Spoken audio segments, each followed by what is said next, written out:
Good afternoon, everybody, and a very warm welcome to Mildenhall and Districts. And today, well, we're not in my usual spot for my intros because everything that I have to show you is all happening here, right behind me, at the bedroom end of the layout, which is at the Wigmore end of the country station. So I need to talk to you about that. But firstly, I have a couple of things to talk to you about. Now, one of the first things I'm going to talk to you about, I'm going to jump straight into it, is I need to give out a shout out. And the reason why I need to give this shout out is because I have in the past said that I would give shout outs and then I forget. And then I post up the video and then I go, oh my goodness, I've forgotten to mention so and so. So we're going to start with that right now. And I'd like to draw your attention to a channel called the Event Horizon, and the layout is called Veil Bridge. Now, I come across this channel probably about a week ago, and I have to say, it's an absolutely amazing layout. It really is. It's a really big layout. He's only got 39 subscribers. That's the thing. He's only got 39 subscribers, and this layout is huge and it's nearly built, and the quality of the work is absolutely ace. And it's basically double O, and it's mainly modern, but he does have some oddballs that he throws in, which is kind of like it's my layout. I run what I like. So there's a bit of American in there that I've seen, and he's got some of the 80s stuff and 90s stuff, but it's mainly modern UK stuff. If you like my channel, the chances are you will like his channel. And so I'm not saying that you have to subscribe or even like, but if you are intrigued and you want to have a look, then by all means go over there, have a look, see what you think, and if it's to your liking, then you can obviously subscribe, but obviously you don't have to if it doesn't appeal to you. So the channel is called the Event Horizon, and the layout is called Veil Bridge, and it's well worth to check out because there is a couple of videos which are only a few minutes long, so even if it says a bit of a teaser, you can have a look at one of them and then take it from there. He's only been going on about a month, I think, from what I can gather from his videos, but the layout is built. So I mean, obviously he's probably doing more to it. But from what I've seen so far, it really is a great layout. So that is the first thing. The second thing to talk to you about is a channel announcement. And the channel announcement is, come the 11th of June this year, I will be celebrating, woohoo, you ready for this? 10 years on YouTube on the 11th of June. So that spans a long, long time. I couldn't believe it. I was intrigued because from time to time I do flip back to some of my older videos and to try and look for things that I've done previously and I can't remember how I've done them. So it's almost like retracing my steps. So sometimes I go back to some of my older videos and then I've noticed that some of my videos were about 9 years old. And I'm like, wow, so it might not be too long before my 10th anniversary. And sure enough, when I checked when I joined, it's the 11th of June. So from the 11th of June will be my 10-year anniversary, 10 years on YouTube. Hooray! Those party poppers. Anyway, enough of that craziness. Speaking of craziness,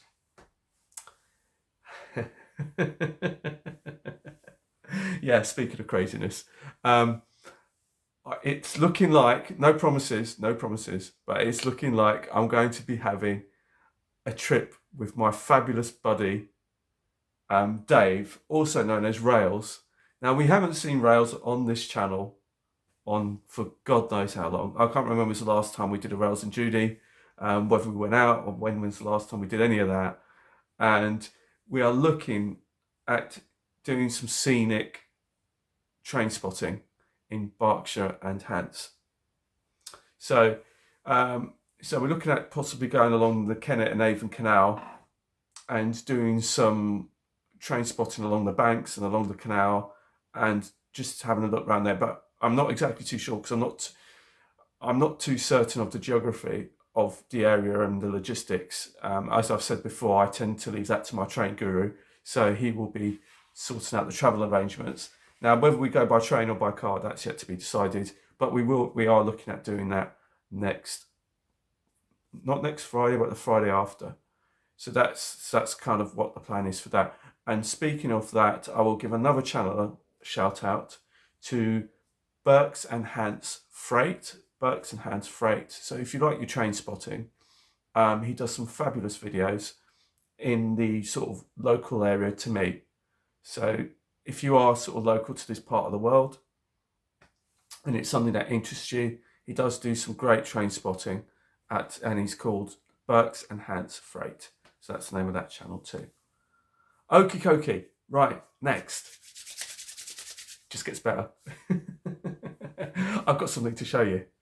But first, nothing too boring. It's something a bit boring first, nothing too exciting first.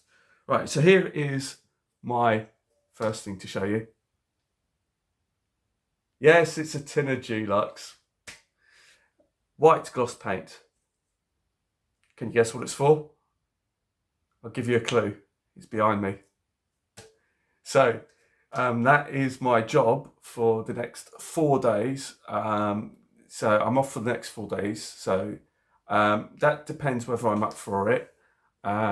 So I was actually involved in a collision this week.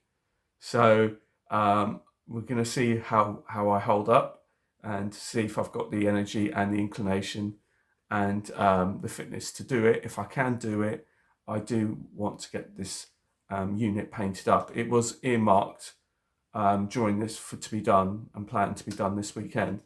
But obviously, since that's happened to me, then I'm sort of a little bit kind of not sure. It's touch and go, really, to be honest. It really depends on the mood thing. So if I can do it, I will do it. So that's one of my things that I've got planned to do. Right.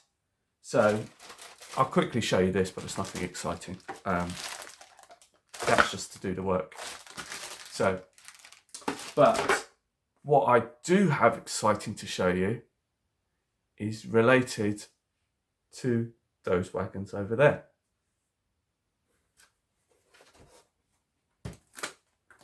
I've got something new to show you, and it is this. It's a new locomotive. And there's a bit of a theme going on because what I will be showing you in a little while are all inexpensive bits that I've been doing, very inexpensive bits, including this. This is a brand new locomotive, and I have to say, I am suitably impressed. So, what is it?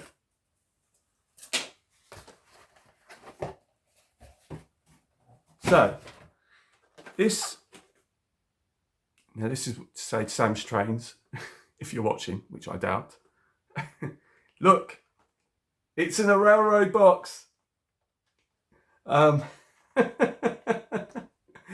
It's not quite a shed, but it is a shed. It's an early shed. It's a class 59 by Hornby. And the R number for this is R30070. And it is the Village of Whatley, class 59 101 in the Hanson livery. And what a beautiful locomotive this is. And I have to say, a very, very well done to Hornby, and it is in a railroad box. So, you know, they're not marketing this as a premium box, as a premium locomotive. They're marketing this as a railroad locomotive. So I will give I'm not going to do like this fancy in-depth review, but I will give you my thoughts on it. Now, this locomotive cost me £81, brand new, which is about the going rate.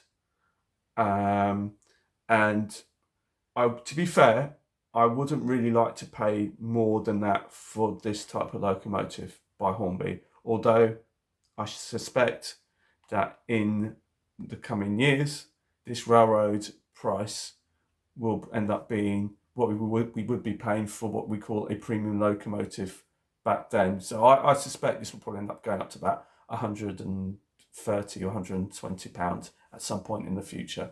However, for now, it's £81. And the reason why I say that is because every year these prices seem to go up, but £81 is pretty much the max that I'd really.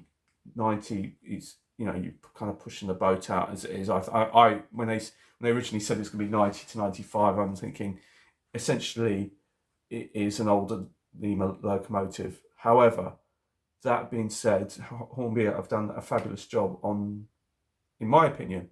This is just my opinion. This isn't, it's just what I think of it.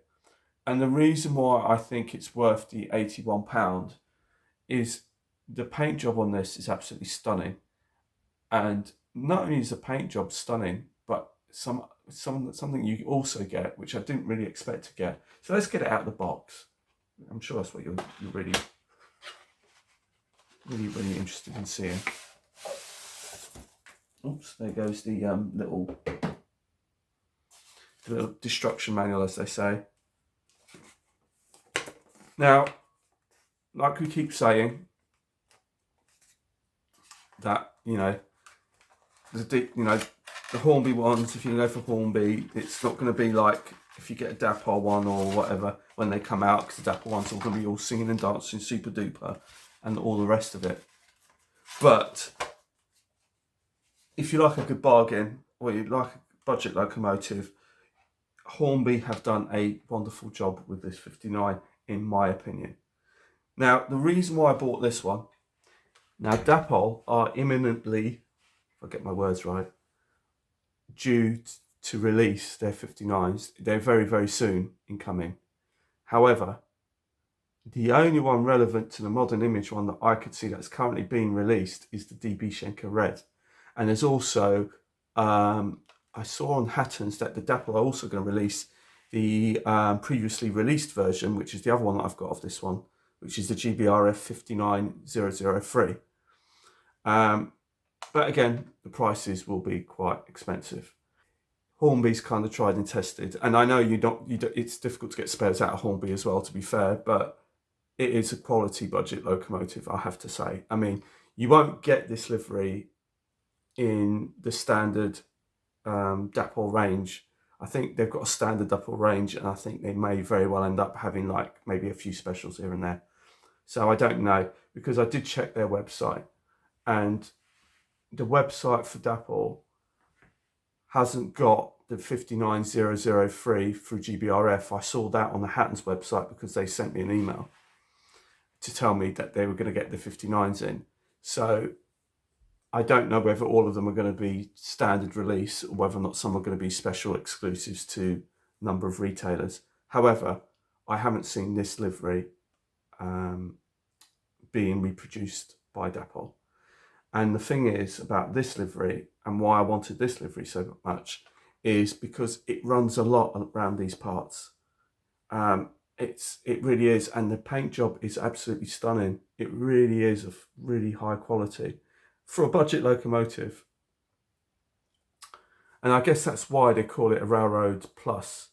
Okay, it doesn't have the lights on it, but that's what you expect from the Hornby Railroad range. And the detail might not be like totally like, all these separately fitted parts. But to be honest with you, you can pick this up from here, I can pick this up from here, I can pick this up from here, and nothing's going to fall off in my hand, because it's kind of there. And I just think it's such a wonderful locomotive. I'm so glad I purchased this. I was really looking forward to getting this, to be honest. It runs really well as well. And it's very easy to get into. It's just a clip body, an 8-pin decoder, and that's all it needs. And there you go.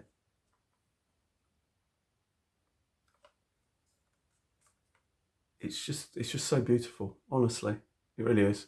For a budget locomotive, I don't think you can argue with this at all. It's absolutely wonderful. I'm absolutely in love with this thing. I really am. And the bonus thing about this locomotive, this is the bonus thing, which I really, really, really didn't expect with this. And just put that there for a moment. Is that in the detailing pack, you do get a detailing pack. And in this detailing pack, you actually get, not only do you get the air dams like you do with the other 66s. So if you want to take the coupling off, you could just have a flat front. But you can see the little red bit at the back. That is metalwork, etched nameplates and etched numbers that if you would like, you can actually attach to your 59 if you're brave enough. And this is something I really didn't expect out of Hornby for a railroad locomotive, and I guess that's why they call it Railroad Plus. And there's also some vacuum pipes in there, I believe, or some air pipes in there. So for the price I paid, for the quality of the paintwork, and the way it runs, I think it's a no-brainer. It really is a no-brainer. This is my second 59 of the fleet. So I've got 59003, which is a GBRF one. So here is said class 59003, the Hornby Railroad version. And this one is R3760, for those of you interested. And it's a Yeoman Highlander. But this one's got a slightly different front to it. But I'll quickly show it to you before we carry on with the video. I love this locomotive, to be honest. Oops, that's back on again. Interestingly enough, they didn't actually give you the etched nameplates for this one.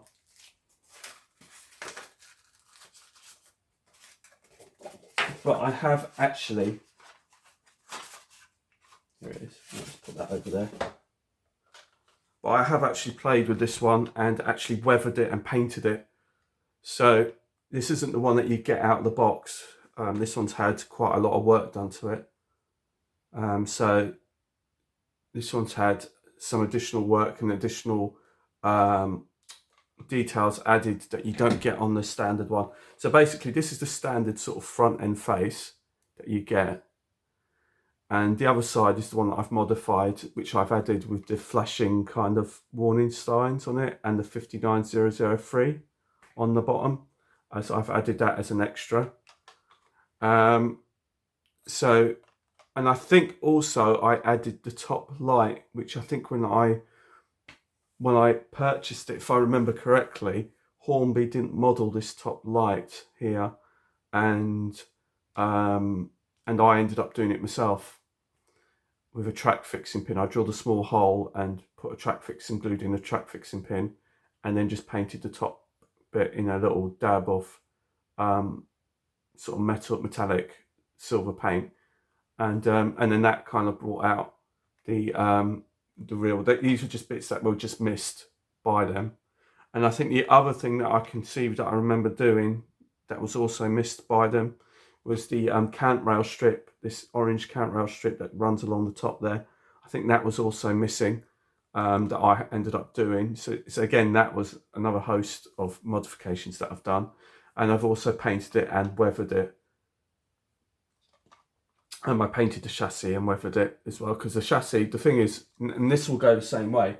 Luckily, they've done the cant rail, but if you just sort of look at the chassis, it does look a bit on the plasticky side.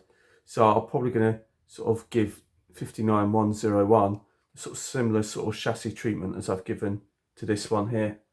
And you can just see that this loco here, despite the fact that it's a Hornby Railroad locomotive, looks absolutely splendid, all weathered up and done. Oh yeah, the other thing I did with this is I changed the buffers out. I've got some because this particular locomotive didn't have the standard buffers that you get on them. I think Yeah, that's right. These are kind of, if you look at closely, the buffers on this are kind of slightly rounded on the top, whereas these are more like squared off. So I don't know if you do a comparison. And again, so I swapped the buffers out. These were buffers which I got spare.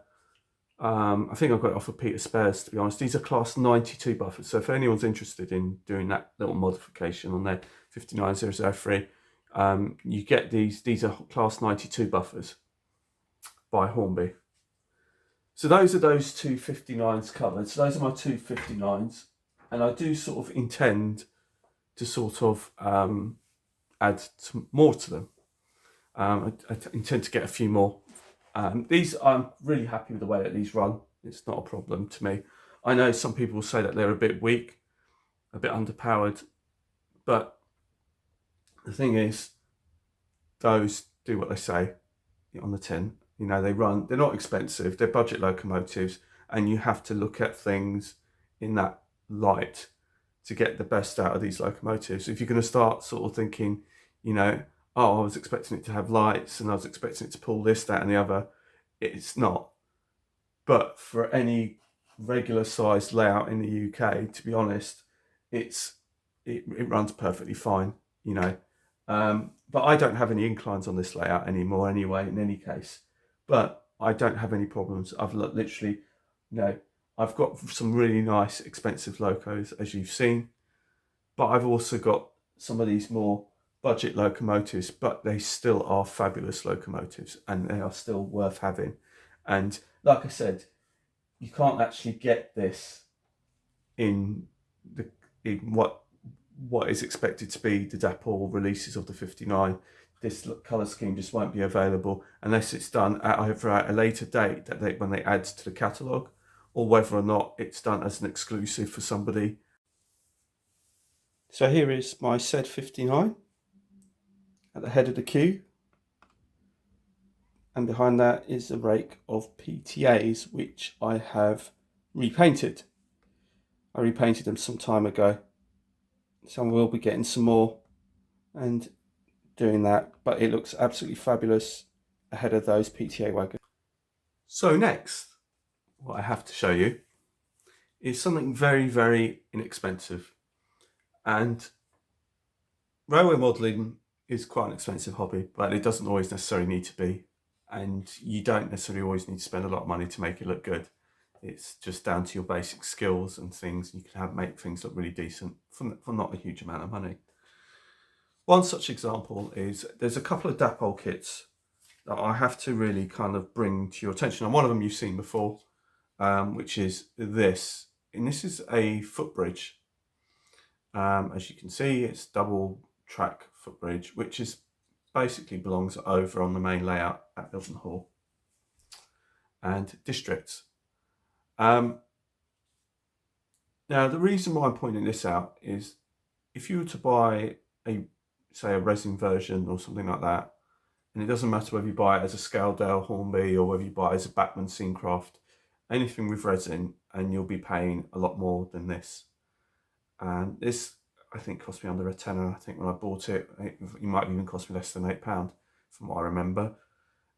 And it didn't take very long to put together. It was a kit. It doesn't take long to put together, and it's come out relatively decent. So along those lines, we have this rather nifty Oxford die-cast station building, which I was using over there. And it's a gorgeous, beautiful building that I've got going on. However, it always come across as way too big for Wigmore Station. So what I'm going to be doing is this station, I'll talk to you more about in about 10 minutes or so, or 5 minutes or so, but we'll come back to that station building in a minute. So I needed a replacement station building. And so trawling the internet, I inadvertently come across something that has been around for decades, but I've never really realised was out there. And I come across another Dapol kit from the same makers as the footbridge, The price was a princely sum of just £9, I believe it was, for a station building. And this is a booking hall, Dapol CO14. And here it is. And that's what you expected to make. This is what it's expected to look like. And it's basically a kit of parts on a sprue or a couple of sprues, and there's no instructions on the back, it's just what's on the front here. And in all honesty, it was a piece of cake. It took me, I mean, he said, when I asked, because I'm not very good with kits, to be honest with you. Sometimes I almost prefer to scratch build than build a kit, because at least when I scratch build, I know what I'm doing. And I've got a plan in my head. When it's a kit, sometimes I go a bit off course. However, he said, no, it should take you about an hour to do or something like that. And sure enough, it sort of does take you about an hour, but it's actually taken me quite a bit longer, because what I've decided to do is I didn't actually follow the instructions, because it was all self-explanatory where everything went. But the reason being is just that it was easier to paint the components on the sprue and then attach it to the main body of the building. And then that way you're avoiding kind of having additional marks on the like say from the brick to the window frames, where you might sort of transfer some of the colour or paint across if it's not quite dry, or you might overpaint it and things like that. So it's easier to just paint the stuff on the sprue first, and then so what I did is I put the main body together, sprayed the main body as one, and then all the other components were sprayed separately, and then it was all assembled on the final assembly. So let's have a look at it. So I'm going to show you the building first here, and then I'll spin you around and show it to you on the layout. Okay, so bear with me one moment. So this building that I'm about to show you is essentially 99% finished in Dapol's eyes. However, it's probably about 80% in my eyes. And I'll explain to you why that is in a minute, but let's have a look at it. And it's a fabulous little building. It really is, for under a tenner. If you're looking for an inexpensive little station halt or station building, you know, it's you can't really go wrong, to be honest. It's so easy to put together. And here it is, said building.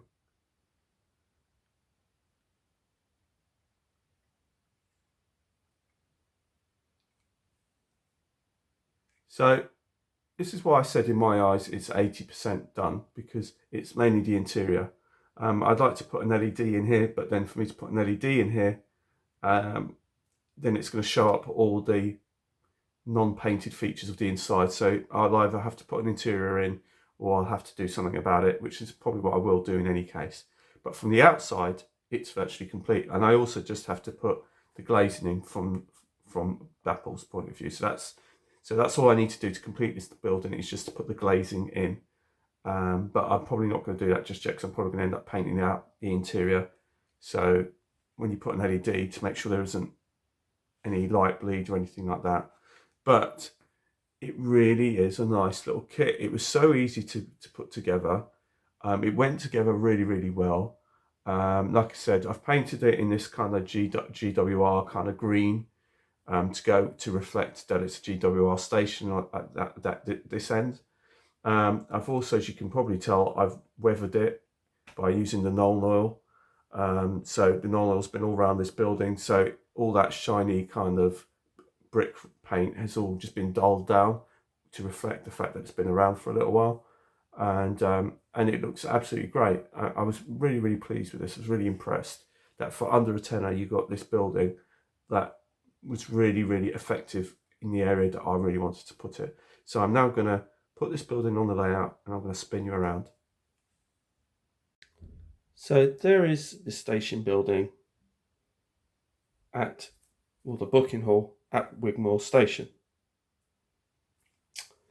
Now, when I bought the other building from Oxford Diecast, and my intention was going to put it here, but I always felt it was way too big for this little hole. It didn't need anything anywhere near as grand as this at this little halt, which is one of the reasons why I was looking for something else as an alternative.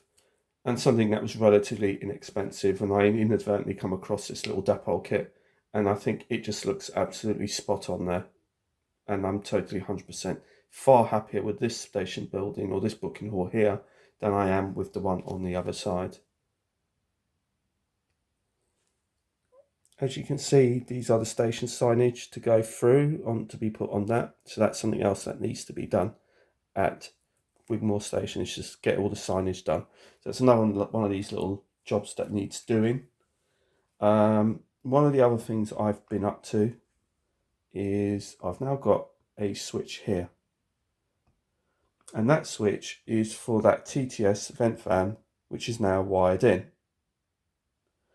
And that can be now controlled. So that's now powered up. I've jumped the cable across, the wiring across from the main line to that separated line. If I just go up a bit, I'll show you. So you can see. Let me just tighten that up. You can see that obviously that line is not actually connected to the main line over here.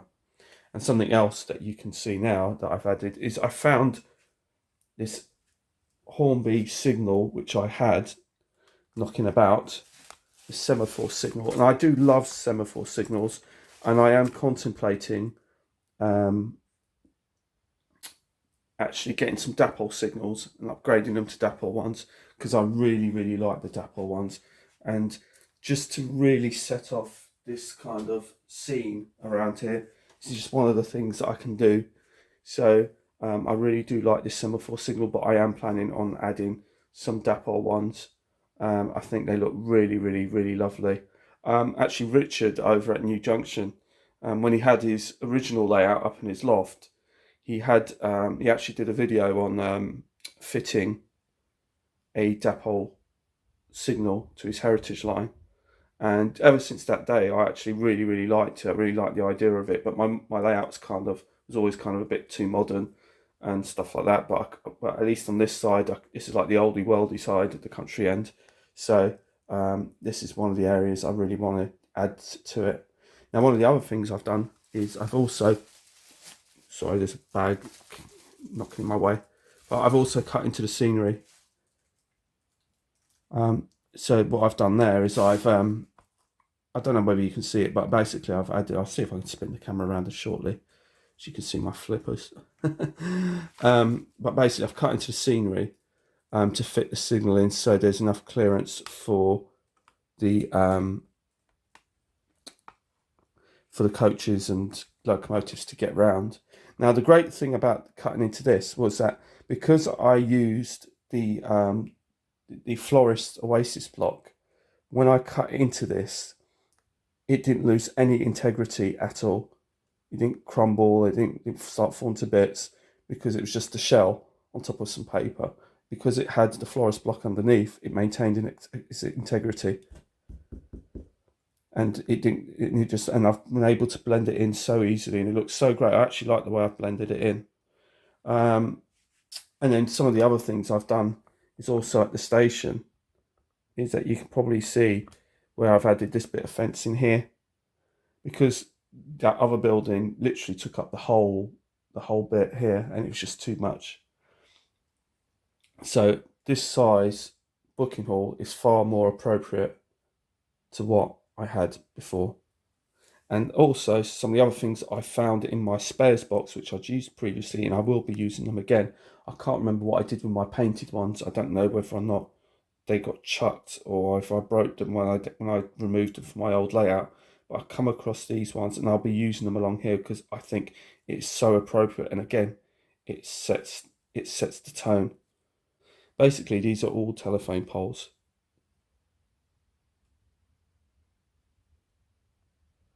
So I had them on my old layout, and I'm going to be dotting them around here.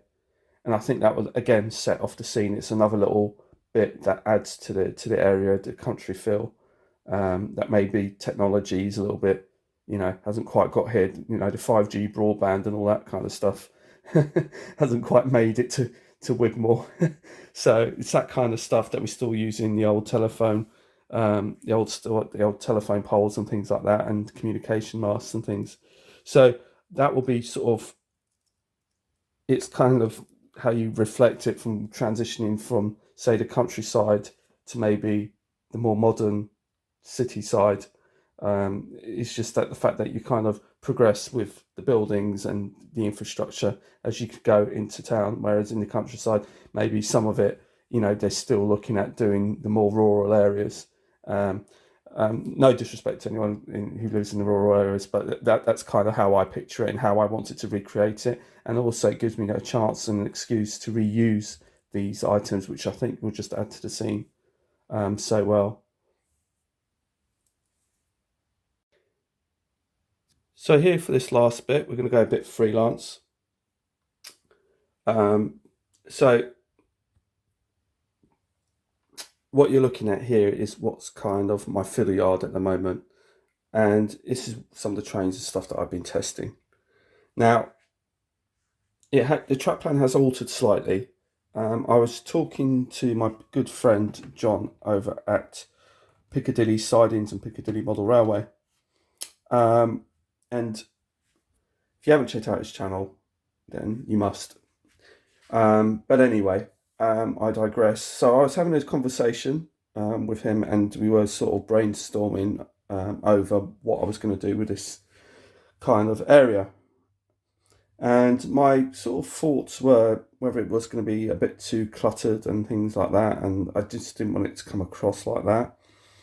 And originally, these two, this is now the up and down, and as you can see, it's pretty close to the filler yard. And the idea that sort of was what that it originally spoke about was to possibly put the platform just on one side, and John had mentioned maybe have a smaller platform on the other side, or and we were just sort of brainstorming as to what we're going to do. But I like the idea of him saying to me about having the platform on one side, so it kind of set me off with a plan. Now, as you can see, there's a bit of a gap here. So the plan is to basically put a board to hide the filler yard, including this main line here, all the way along, all the way along, all the way along, all the way along, all the way along, all the way along, until you get to the bridge, which is going to be here. So basically, all you're going to see from this end is the train coming from around there, back round there, and then this part of the main line here. That's it. But you won't see any of the track behind all of the trains going that way until it kind of meets up back at the end of the board. And the reason for doing that is to give the layout a sense of distance and a sense of it's going somewhere. Because basically the loop is just literally around that corner, as you know. And it's basically to disguise the loop as best as I can. And so by putting the board up here and the back scene up here, the trains you'll ever see will only ever see them going that way, back towards Mildenhall. So you won't necessarily just see them coming up here and then straight back round here. And also, this main line here going outbound can also now be used as part of the filler yard. So a train can actually just come straight in here, just stop, and I'll just switch the points over and say, this becomes the main line going that way, because I'll just take this train out. So I think it's going to look really nice. And then I'm just going to have one platform to make keep it as relatively rural as possible. And the track and platform will come all the way from here, all the way along here. We're going to use this building over here now. This station will be called St. Anne's, and then it will probably finish about there, the platform, and then that will take, I think I measured it about 6 coaches or something like that, I think. But it doesn't matter if it doesn't all quite fit, because in the real world, we do get lots of station announcements that if you're going to get off at this station, you need to be in the front 5 coaches or 6 coaches or 2 coaches or whatever it is. So it's not like it's uncommon on the real railway. So that's going to be the plan for this. But like I said, and I showed you, I did buy the tin of paint. So ideally, I do want to get this painted up. And once it's painted up, it will hopefully marry up with the fascia on this side. and also it will just blend it in with the skirt and everything like that, and it will just look really, really smart all the way around, and it will look finished. Because to be honest, I'm a bit sick of looking at this like this. It is a good job that I've done, but it just needs to be finished now. So I really, really want to get this painted up. But like I said, it really depends on whether I'm fit enough to do the job. So that becomes that.